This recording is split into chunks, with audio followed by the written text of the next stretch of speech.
अच्छा यार, इसके बाद हेडिंग आप लोग दे दें टाइप्स ऑफ माइक्रोसोमल एंजाइम्स। अब देखेंगे कि माइक्रोसोमल एंजाइम्स ज्वाइनिंग की कौन कौन सी टाइप्स हैं। टाइप्स ऑफ माइक्रोसोमल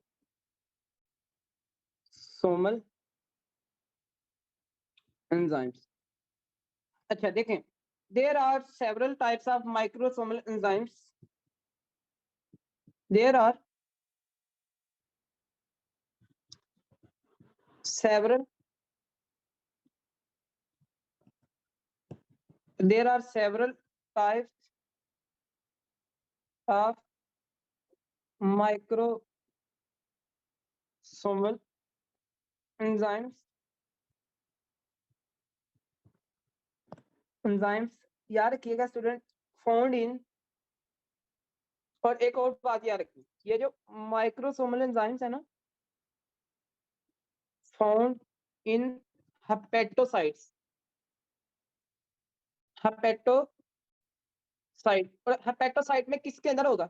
हाँ जी, एंडोप्लाज्मिक एंडोप्लाज्मिक रेटिकुलम। ये पॉइंट आपको क्लियर हो गया ना? हाँ जी, ये पॉइंट किस किस को क्लियर हुआ है? ये वाला जो पॉइंट है, फाउंड इन हेपेटोसाइट, लीवर के जो सेल है, एंडोप्लाज्मिक रेटिकुलम। अब आ जाती है बात आगे, इसमें लिखे इंपॉर्टेंट वन, जो सबसे इंपॉर्टेंट है ना इसमें, नंबर 1 लिखे, और ये एमसीक्यूज भी है, इसके रिलेटेड एमसीक्यूज भी आएंगे। नंबर 1 पे लिखे कि सी वाई पी, आपने ये बुक में बड़ी दफा देखेंगे, लिखा हुआ है सी वाई पी एंजाइम, सी वाई पी 450 एंजाइम। अब ये क्या चीज है देखें, यहाँ पे बात याद रखें कि इसका मतलब क्या है। वैसे इसका मतलब क्या है, सी का मतलब क्या है? देखें, सी का मतलब है साइटोक्रोम, साइटोक्रोम। उसके बाद है जी साइटोक्रोम। उसके बाद पी का क्या मतलब है? हाँ जी, P stand for cytochrome pigmented, pigmented 450 enzyme. ठीक हो गया जी, तो ये आपको पॉइंट पता चल गया। CYP 450 enzyme is an group of enzyme, is an group of enzyme, ये ग्रुप ऑफ एंजाइम है, याद रखिएगा। Group of enzyme also called, इसका एक और नाम भी है, आल्सो कॉल्ड इसको कहा जाता है mixed functional, mixed function oxidase. ठीक हो गया जी। देखें, याद रखें कि ये एबल है, इस काबल है एंजाइम कि ये मेटाबोलाइज कर सकता है थाउजेंड्स ऑफ ड्रग्स को, और ये 70%, 70 to 75% जो है ना, 72 metabolize metabolize to metabolize 70 to 75% drugs. ठीक हो गया जी, तो ये आपने पॉइंट इसका याद रखना है। So this is only one of the group of the microsomal enzyme. ये माइक्रोसोमल एंजाइम का एक ऐसा ग्रुप है जो कि थाउजेंड्स ऑफ ड्रग्स को जो है ना क्या करते हैं, मेटाबोलाइज करते हैं। हाँ जी, कहाँ पे? इन द हेपेटोसाइट्स इन, हाँ जी, ये कहाँ पे होता है? माइक्रोसोमल एंडोप्लाज्मिक रेटिकुलम में। अच्छा, अब आ जाते हैं आगे, बात कर लेते हैं नेक्स्ट प्लीज। याद रखिए कि माइक्रोसोमल एंजाइम्स कंटेन पिगमेंट, ये आपको मैंने बात बता दी है, क्योंकि ये पी से क्या पिगमेंट है, और ये इस एंजाइम में क्या होते हैं? माइक्रोसोमल एंजाइम कंटेन, इसमें क्या होता है? पिगमेंट्स होते हैं। ठीक हो गया, ये पॉइंट भी आपने याद रखना है। उसके बाद याद रखें सेवरल वेरिएशन। अब यहाँ पे ये इसके ग्रुप में आता है ना, CYP 450 एंजाइम, ये इसके। अब आगे CYP 450 के अपने सेवरल वेरिएशंस हैं। ठीक हो गया जी, तो लिखें there are further several variations of CYP 450 enzyme, इसकी आगे अपनी सेवरल मतलब के क्या है, हाँ जी, वेरिएशंस हैं। अब उनमें क्या है याद रखिएगा स्टूडेंट, इसमें आ जाती है नंबर 1 फैमिली, नंबर 2 सब फैमिली, और नंबर 3 पे याद रखिएगा स्टूडेंट आइसोफॉर्म्स, आइसोफॉर्म। अब ये इसके वेरिएशंस हैं। इन वेरिएशंस को बेसिकली आपके जो ग्रुप में इन्होंने शो किया हुआ है ना, ये जो 3 जो पॉइंट मैंने लिखे हैं, इनमें आपके पास आ जाती है नंबर 1, नंबर 1 पे याद रखिएगा स्टूडेंट, इसमें 3A4, हाँ जी 3A4 देखें। अब इस 3 से 3 इसकी फैमिली है अगर नंबर्स में जाएं। अब उसके बाद इसमें अल्फाबेट जो है ना, अल्फाबेट का जो ए है ये इसकी सब फैमिली है। अब आ जाते हैं स्टूडेंट्स, आगे बात कर लेते हैं। देखें फैमिली जो है ना CYP की बहुत सी फैमिली है, याद रखें। उनमें से आप ये एक याद रखें 3A4, और ये आपको पॉइंट पता चल गया। उसके बाद नेक्स्ट याद रखें कि सब फैमिली में आपके पास अल्फाबेट आ जाते हैं, जिस तरह ABC है तो A इसमें आ गया। 4 आपको शो करता है कि आइसोफॉर्म इसकी, ठीक है।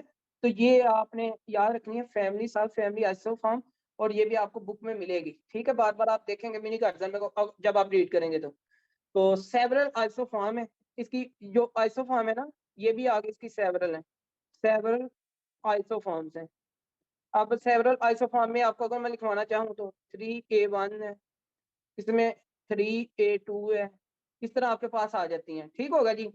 तो अब अगर मैं नंबर्स में लिखवाना चाहूँ, इसमें नंबर्स में बात करूँ तो आपके पास आ जाता है जी CP1 है, CP2 है, 3 है, so on, ऐसे ऐसे वो चलती रहती है। तो ये आपने स्टूडेंट पॉइंट इसके याद रखने हैं। ये आपके पास आ गया इसमें, ठीक हो गया जी। नेक्स्ट आगे बात कर, अब इसकी देखनी है हमने नोमेनक्लेचर, ठीक है जी। देखें nomenclature of CYP contain number, क्या हमने देखी है नोमेनक्लेचर का, देखा हमने क्या देखा है, CYP contain number, letter and other number, number letter and other number, ठीक होगा जी। फैमिली सब family isoform. Most of drug metabolized by 2 major enzymes, याद रखिएगा स्टूडेंट 2 मेजर एंजाइम्स हैं। आगे लिखें please, most of drug metabolized by 2 major enzymes, 2 major enzymes से आपकी आती हैं।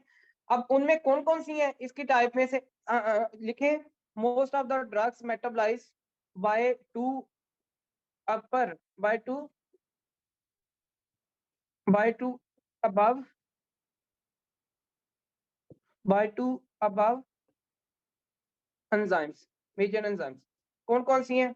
अब उनमें से कौन कौन सी आपके पास आ जाता है, वो है जी 3A4 है, सॉरी इसमें लिखें CYP CA4 है, उसके बाद लिखें CYP2D6, ठीक। अच्छा यार इसको ना इस तरह कर लें कि most of the drug metabolized by the 2 major enzymes, ठीक है, बाय 2 मेजर एंजाइम। अब कौन कौन से हैं, ऊपर एक ऊपर से है, और यहाँ से 3A CYP 3A4, और एक आपको ये सेपरेट CYP2D6 है। इन दोनों से बहुत सारी ड्रग्स जो है ना वो मेटाबोलाइज होती हैं, ये याद रखें। Majority of the drug which are metabolize by microsomal enzymes metabolize by these 2 enzymes हैं। कौन कौन से, CA4 और 2D6, ये बात मैंने आपको बता दी है, ये आपने पॉइंट याद रखना है। नेक्स्ट प्लीज देखें, MCQ आगे आते हैं। CYP लिखें प्लीज, नंबर 1 पे हेडिंग दे दें। अब देखेंगे ये कौन सी ड्रग करता है, ये कौन सी करता है, नंबर 1 पे लिखें। इसके अलावा और भी हैं आगे, और भी कुछ एंजाइम्स हैं लेकिन वो काम करते हैं, वो भी आगे लिखवाता हूँ। ये आपने लिखना है, नंबर 1 आपने लिखा, नंबर 2 लिखा, आगे 3 पे एंड पे लिखवाता हूँ। इनमें से नंबर 1 लिखे please, CYP3A4 involve in metabolism of, ये किस किस की मेटाबॉलिज्म करता है ये देखिएगा। याद रखिएगा, बहुत सारी तो नहीं मैं लिख सकता, लेकिन निमोनिक के साथ कुछ इंपॉर्टेंट वन मैं याद आपको करवाता हूँ। निमोनिक के साथ आप लोगों ने क्या करना है, लिखना है सिटी स्कैन। आप करते हैं एक इमेज जिसका नाम है जी सिटी स्कैन, रेडियोलॉजी है, सिटी स्कैन आप करते हैं ना। हाँ जी, तो याद रखें कि सिटी स्कैन जब आप करते हैं तो इसमें सबसे पहले आपने याद रखना है सी स्टैंड फॉर साइक्लोस्पोरिन, ये आपको पॉइंट पता होना चाहिए, साइक्लोस्पोरिन। साइक्लोस्पोरिन आपकी एक एंजाइम मतलब कि क्या है, हाँ जी इनहिबिटर है, ये आपने पॉइंट याद रखना है। अच्छा उसके बाद क्या है जी, नेक्स्ट प्लीज आगे लिखें, टी स्टैंड फॉर, लिखें कि टेक्रोलीमस, टेक्रोलीमस याद रखें। फिर आपके पास आ जाता है जी एस स्टैंड फॉर, टेक्रोलीमस आपके पास इम्यूनो सुप्रेसेंट है, ये क्या है, ये इम्यूनो सुप्रेस। आप लोगों ने बेफिक्र है ना कि ये एक एक ड्रग आप लोगों ने डिस्कस करनी है, ठीक है। हर ड्रग के आपने आप लोगों को मैंने 4 से 5 पॉइंट बताए हैं जो आप लोगों ने डिस्कस करने ही करने हैं। अच्छा टेक्रोलीमस, उसके बाद आपने याद रखना है कि एस स्टैंड फॉर स्टेटिन्स। याद रखें कि जितनी भी ड्रग्स है ना स्टेटिन्स की, ऑलमोस्ट वो उनका जो एंड होता है वो स्टेटिन से होता है। तो स्टेटिन आप लोगों को बड़े अच्छे से पता है। जिस तरह अगर मैं एग्जांपल के तौर पे आप लिखना चाहें तो लिख लें यहाँ पे, लोवास्टेटिन है, हाँ जी, पैरावास्टेटिन है, आर्टोरवास्टेटिन है, रोजवास्टेटिन है, बीटावास्टेटिन है, सिमवास्टेटिन है। ये सारी की सारी ऑलमोस्ट जितनी स्टेटिन ड्रग्स है ना, ये एंड होती हैं किसी स्टेटिन से। और ये आप लोगों को बड़े अच्छे से पता है, और हार्ट वाले पेशेंट्स में यूज की जाती हैं। ठीक हो गया, और ये आपको याद रखिएगा जो ओबेसिटी के लिए भी। अब आ जाते हैं जी, आगे बात कर लेते हैं, लेकिन इनके हमने मैकेनिज्म ऑफ एक्शन की बात नहीं कर रहे, और हम इंडिकेशन की बात नहीं कर रहे, हम कंट्राइंडिकेशन की बात नहीं कर रहे। जस्ट हम किसको स्टडी कर रहे हैं कि ऐसे कौन कौन से एंजाइम्स हैं जो कि आपकी मेटाबोलाइज करते हैं किन ड्रग्स की, CYP3A4, ऐसे कौन कौन सी ड्रग्स हैं जो ये एंजाइम उनकी मतलब मेटाबोलाइज करते हैं, अब मेटाबॉलिज्म में रोल प्ले करते हैं। अब आ जाते हैं, आगे बात कर लेते हैं, सिटी स्कैन में आपके पास फिर सी आ जाता है। अगर मैं सी की बात करता हूँ ना स्टूडेंट, इस सी को याद, इसमें इस सी की बड़ी इंपॉर्टेंस है, इस सी को आपने लाइट नहीं लेना, तो इसको ना थोड़ा सेपरेट करें, और इससे एक एमसीक्यूज है, ये सी है ना, तो सी से आपको पता है कैट होता है, सी से क्या, कैट। और कैट से आपने कुछ चीजें याद रखनी है, कैट से आपने याद रखना है कि सी स्टैंड फॉर, हाँ जी, सीसा प्राइड, सीसा प्राइड याद रखनी है, ठीक। उसके बाद ए से आपने याद रखनी है स्टूडेंट एसटी, एसटी मीजोल, एसटी मीजोल याद रखिएगा। और टी से फिर आपने जो याद रखनी है ना, वो है टर्फिना, टर्फोनामाइड्स, टर्फोना टर्फोना सॉरी टर्फिनाडीन, टर्फिना फिनाडीन, टर्फिनाडीन ये आपके पास ड्रग है, इसको आपने याद रखना है। उसके बाद टर्फोनामाइड भी इस तरह भी होती है। इसमें याद रखिएगा कि ऑल आर द मेटाबोलाइज, याद रखें कि ये जितनी भी हैं ये सारी की सारी are metabolize bye CYP3A4 enzyme. ठीक हो गया, इस एंजाइम से ये होती हैं, और ऊपर वाले की देखें, जब इन ड्रग्स को एंजाइम क्या करता है कि मेटाबोलाइज करते हैं ना, हाँ जी मेटाबोलाइज करते हैं, तो यहाँ पे याद रखिएगा कि फॉर एग्जांपल जब इन ड्रग के साथ आप एंजाइम इनहिबिटर दे दें, इन ड्रग के साथ आप क्या कर दें, कुछ इनहिबिटर्स दे दें, तो लाइक जिस तरह मैंने बताया था अभी थोड़ी देर पहले, सिप्रो आप दे दें, जिस तरह आप अरिथ्रो दे दें, तो ये आपने पॉइंट याद रखना है कि इनकी फिर मेटाबॉलिज्म देखें, जो कैट ड्रग्स है ना, कैट ड्रग्स हैं, इनकी जो मेटाबॉलिज्म वो क्या हो जाती है, स्टॉप हो जाती है। मतलब क्या कि कंसेप्ट आपका वही है, क्योंकि इन ड्रग को मेटाबोलाइज करने के लिए आपका CYP3A4 है, और CYP3A4 आपकी माइक्रोसोमल एंजाइम में से एक एंजाइम है, और ये एंजाइम इन ड्रग की मेटाबॉलिज्म करता है। अगर आप ये ड्रग्स देते हैं तो ये इनहिबिटर है, ये माइक्रोसोमल एंजाइम को इनहिबिट करेगा, जब ये उसको इनहिबिट करेगा तो ये एंजाइम काम नहीं करेगा, जब ये काम नहीं करेगा तो इनकी मेटाबॉलिज्म क्या हो जाएगी, डिस्टर्ब हो जाएगी, और जो आप चाहते हैं वो नहीं होगा। बात समझ गए हैं ना, मेरी बात आप समझे कि नहीं समझे? हाँ जी, कंसेप्ट सेम है, ड्रग्स आपकी चेंज है। अब आ जाते हैं जी, आगे बात कर लेते हैं नेक्स्ट प्लीज। यहाँ फिर रिड्यूस कर देगी काम कर, इनकी वजह से फिर ड्रग में देखें, जब ये एंजाइम काम नहीं ना करेगा तो इनकी मेटाबॉलिज्म कम होगी, तो यहाँ पे प्लाज्मा जो कंसंट्रेशन इंक्रीज प्लाज्मा कंसंट्रेशन, जब प्लाज्मा कंसंट्रेशन इंक्रीज होगी ना, all cat drugs lead to the, हाँ जी, साइड इफेक्ट। और याद रखें स्टूडेंट, जब प्लाज्मा कंसंट्रेशन इंक्रीज होगी तो इन ड्रग की वजह से जो साइड इफेक्ट आता है ना, एमसीक्यू याद रखें, increase QT, increase QT interval, ये आपने पॉइंट याद रखना है। जो क्यूटी है ना, क्यूटी प्रोलोंगेशन, प्रोलोंगेशन और ईसीजी, ईसीजी पे आपको जो है ना क्यूटी आपको मिलती है प्रोलॉन्ग। इन ड्रग के साइड इफेक्ट हुए कब, जब आपने फॉर एग्जांपल किसी बंदे को जनाब अली आपने साथ में सिप्रो दे रहे हैं, रिथ्रो दे रहे हैं, और आपने माइक्रोसोमल एंजाइम के लिए इनहिबिट कर दिया और साथ में ये ड्रग भी दे रहे हैं। ये ड्रग्स की, इन ड्रग्स की मेटाबॉलिज्म होती है माइक्रोसोमल एंजाइम के, जो ये जो CYP3A4 है, आपने इनहिबिट कर दिया, ये एंजाइम इसकी मेटाबॉलिज्म नहीं करेगा, मेटाबॉलिज्म नहीं करेगा तो इनकी जो डोजेज है ये इंक्रीज होगी किसमें, प्लाज्मा में, प्लाज्मा कंसंट्रेशन इंक्रीज होगी। साइड इफेक्ट के तौर पे आपका प्लाज्मा ब्लड तो आपका हार्ट के पास भी जाएगा। साइड इफेक्ट क्या होगा, एक तरह से अरिथमिया आएगा, इसमें आपकी क्यूटी इंटरवल जो है उसकी प्रोलोंगेशन होगी। ठीक होगा, ये पॉइंट आपके साथ क्लियर है।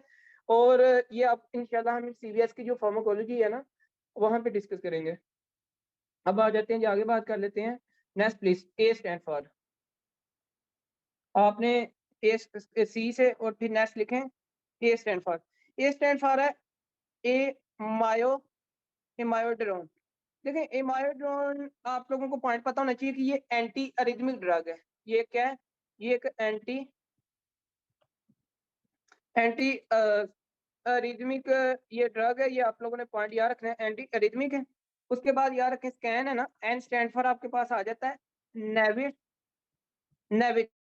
देखिए नेविट जो आपकी बुक में लिखा हुआ है ना, नेविट जो ड्रग्स है ये आपकी है प्रोटीएस इनहिबिटर, ये प्रोटीएज इनहिबिटर है, ये आपने पॉइंट याद रखना है। आप ये जो मिनी कर्जन है उन्होंने लिखा हुआ है प्रोटीएज इनहिबिटर, उसमें आपकी ये नेवी मतलब कि नेविर, नेविर के नाम से आ जाते हैं। देखिए नेविर जो ड्रग्स है ना, इनका जो एंडिंग होता है ना ऑलमोस्ट ये नेविर पे ही होता है, और नेविर के साथ आपकी जो ड्रग आ जाती है, अगर मैं एग्जांपल इसकी दूं ना आपको नेविर की, वो आपके पास जिस तरह के लो पी नेविर आ जाता है, जिस तरह के आपके पास आ जाती है ड्रग की डैरो, वो नीर आ जाता है, ये आपके पास आ जाती है। ठीक है, नेविर। तो ये आपने पॉइंट इसके एग्जांपल के तौर पे याद रखनी है, ये नेविर की, और ये प्रोटीएस इनहिबिटर्स होते हैं। All metabolised by the which enzymes, हाँ जी, अबव लिखें please, above all, sorry, all above,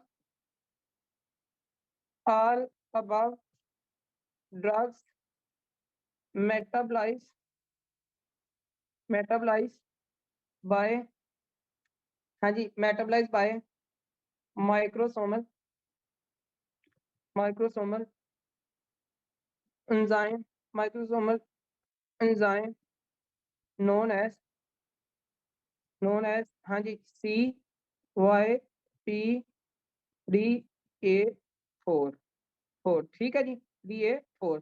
तो ये आपने पॉइंट याद रखने हैं, ये आपके पास क्लियर है। हाँ जी, कोई क्वेश्चन तो नहीं है इसमें, बताएं प्लीज, आगे जल्दी से करते हैं।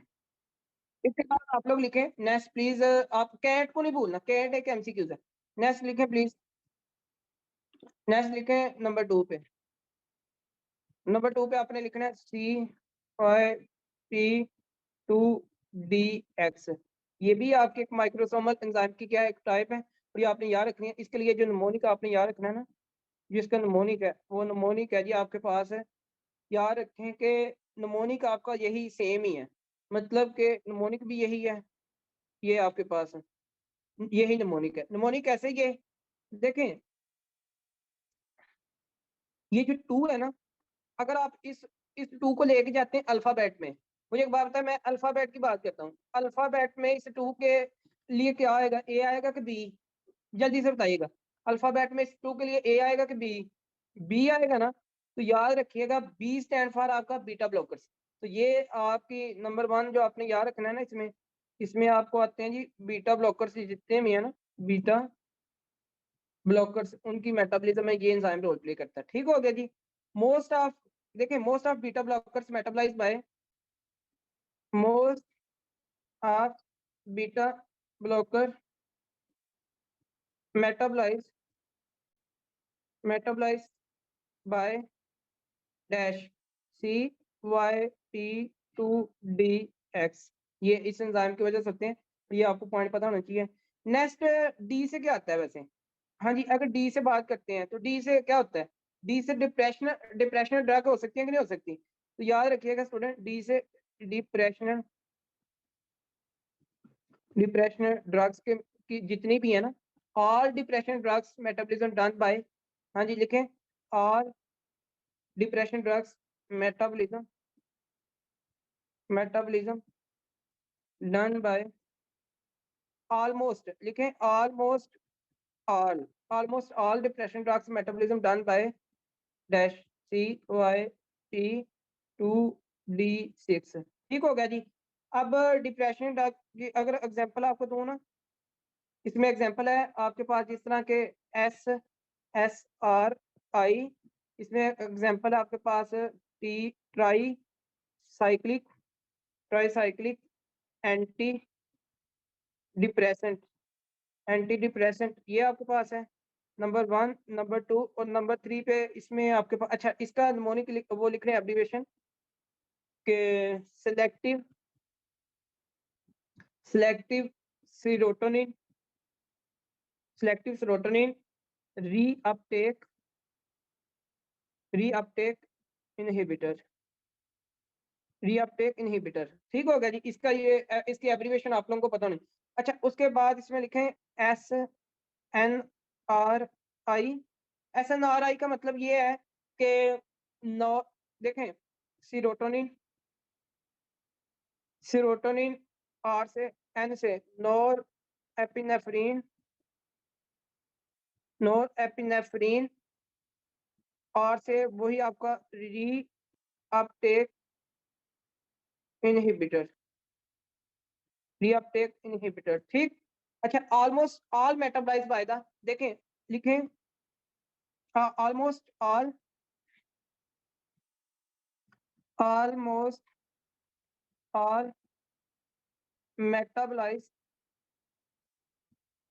मेटाबॉलाइज्ड बाय 2D6। ठीक, अच्छा अब आ जाते हैं आगे 6 पे। 6 आप देखें, 6 से आपका लफ्ज होता है सेक्स। ठीक, सेक्स।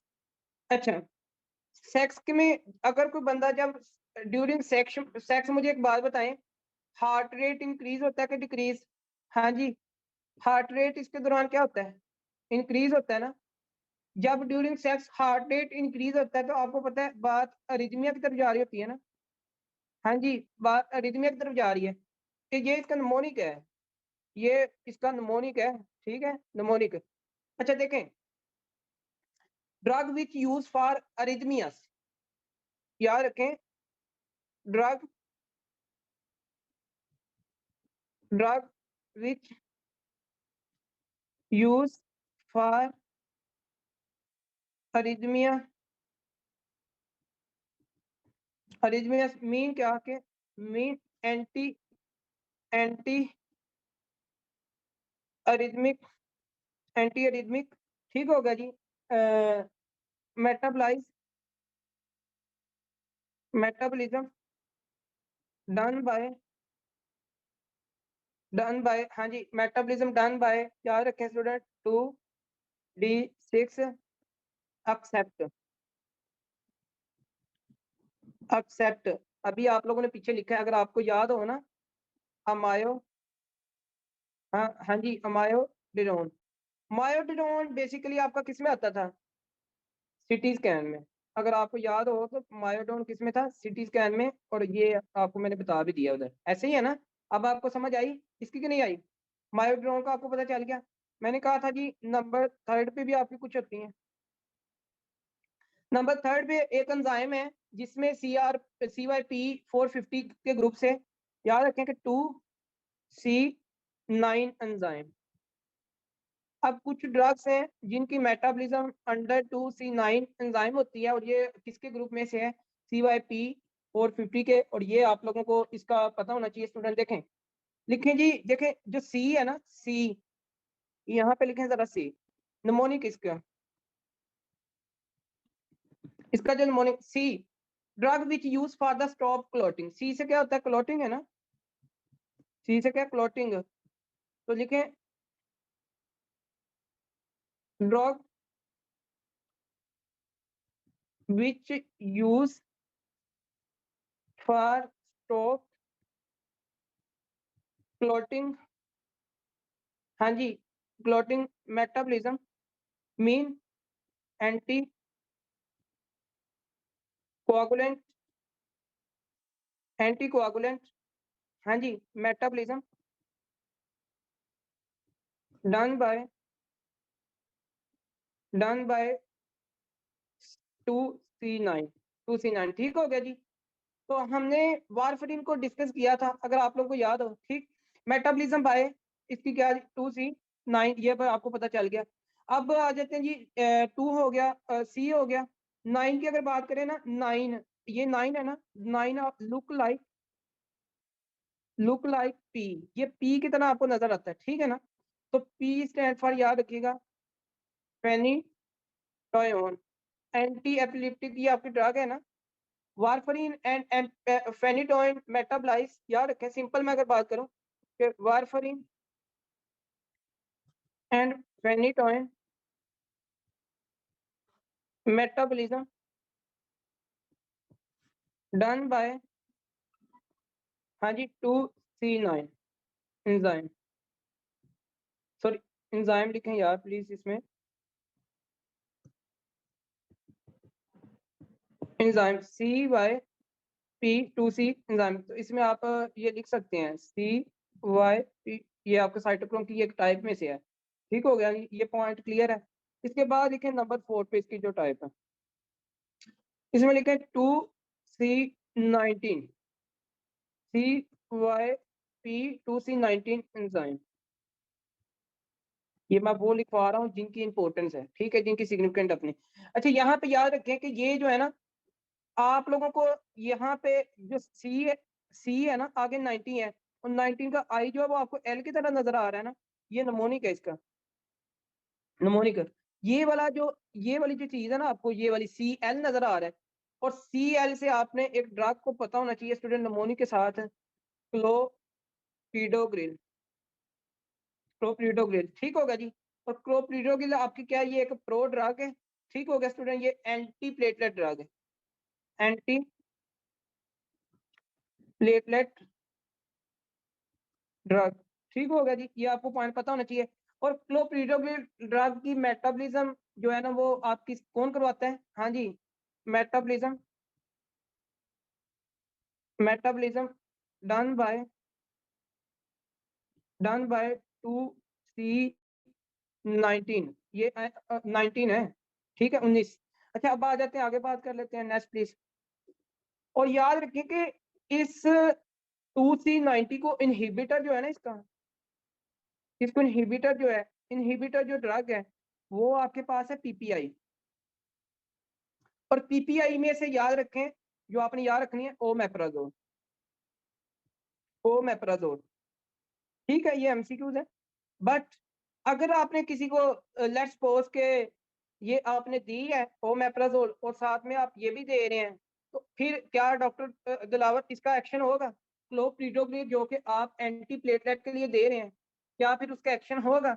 अगर साथ में ओमेप्राजोल दे रहे हैं, ये इसको इनहिबिट कर देती है, इस एंजाइम को, नो नहीं ना होगा ना, एक्सीडेंट, ये वेरी गुड। अब आ जाते हैं, ये भी आप, ओके, एक मिनट प्लीज। तो देखें, क्लोप्रिडो की एंटीप्लेटलेट है, और अगर आप ओमेप्राजोल जो कि इसके इनहिबिटर है, इस एंजाइम का CYP2C19, ये इसको मेटाबोलाइज करते हैं। बाकी कंसेप्ट आपके साथ है यार, मैं इसको लिखवा रहा हूँ, इसको लिख लें पहले। अच्छा, उसके बाद आ जाते हैं, आगे बात कर लेते हैं। अगर आपने जनाबे अली, रिजल्टेंट क्या होगा? Clopidogrel not become actively, activate नहीं होगी, नॉट प्रोड्यूस एंटीप्लेटलेट इफेक्ट, कोई इफेक्ट नहीं होगा। ये बात आप लोगों के साथ है स्टूडेंट, ये बात मैंने आपको बता दी है। नेक्स्ट प्लीज, आगे आ जाते हैं जी, आगे बात करते हैं। अच्छा, आपको पता है ना, एक बात बताऊं, आप ओमेप्राजोल का यूज करते हैं एनसीड के साथ बहुत ज्यादा, हाँ जी, करते हैं कि नहीं करते, बताएं। अच्छा, जब आप, मुझे एक बात बताएं, जब आप इसको इनहिबिट, अच्छा यार डॉक्टर दिलावर, मुझे एक बात बताएं, आप क्लोपिडोग्रिल आपने किसी पेशेंट को दी, आपको पता है कि इस क्लोपिडोग्रिल को जो मेटाबॉलिज्म है ना, वो करता है माइक्रोसोमल एंजाइम, और माइक्रोसोमल एंजाइम में से अब आपको ये भी पता चल गया कि कौन सा एंजाइम है, 2C19, ऐसे ही है ना। अब इस 2C19 के अगेंस्ट इसका जो इनहिबिटर है वो पीपीआई है, और पीपीआई में से भी आपका जो ओमेप्राजोल है, ठीक। अच्छा, अब आपने ओमेप्राजोल दी, इसने इसको इनहिबिट किया, ये माइक्रोस्कोप मतलब इसकी मेटाबॉलिज्म नहीं होगी। जब इसकी मेटाबॉलिज्म नहीं होगी, एंटीप्लेटलेट इफेक्ट नहीं होगा। जब एंटीप्लेटलेट इफेक्ट नहीं होगा तो प्लेटलेट्स क्या होंगे? ज्यादा। प्लेटलेट्स एग्रीगेशन क्या होगी? ज्यादा से ज्यादा। जब प्लेटलेट्स एग्रीगेशन ज्यादा होगी तो आप मुझे एक बात बताएं, कोआगुलेशन के चांसेस क्या होंगे? हाँ जी, कोआगुलेशन क्या होगी? ज्यादा।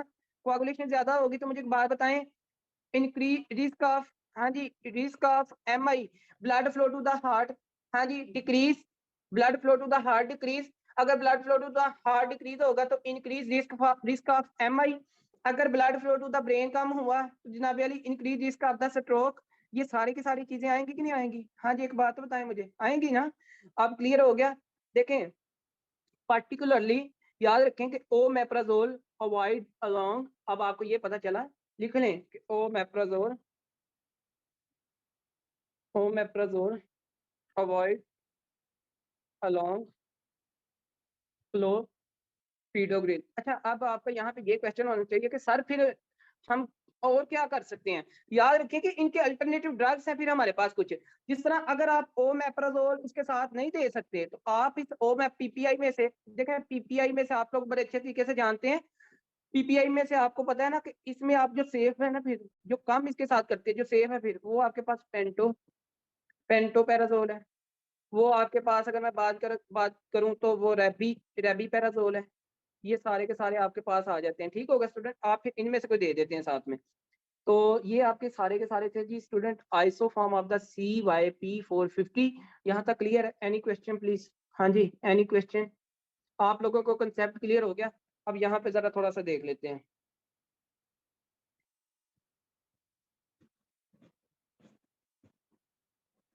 ये देखें, हाँ ये कुछ ड्रग्स हैं, मैंने उधर SSRI की, ये आप लोगों को पॉइंट इसका पता होना चाहिए। ठीक होगा स्टूडेंट, और ये आपने वैसे पढ़ लेनी है।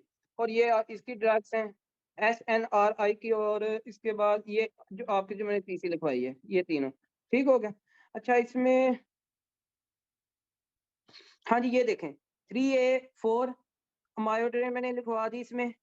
उसके बाद इसमें एंटी फंगल साइक्लोस्पोरिन मैंने लिखवा दी, अरिथ्रोमाइसिन। उसके बाद मैंने आपको ये देखे प्रोटीएज इनहिबिटर मैंने आपको लिखवा दिया है। कुछ ड्रग्स हैं आपकी SSR, इन्होंने बहुत सारी वो लिख दी हुई है। ठीक है, तो ये आप लोगों को पॉइंट पता होना चाहिए, इनकी मेटाबॉलिज्म होती है। फिर आपके पास 2D6 है, मायोडिरोन है, उसमें ये मिटाडीन है, क्विनिडीन, SSR है, इसमें भी दे दिया इन्होंने।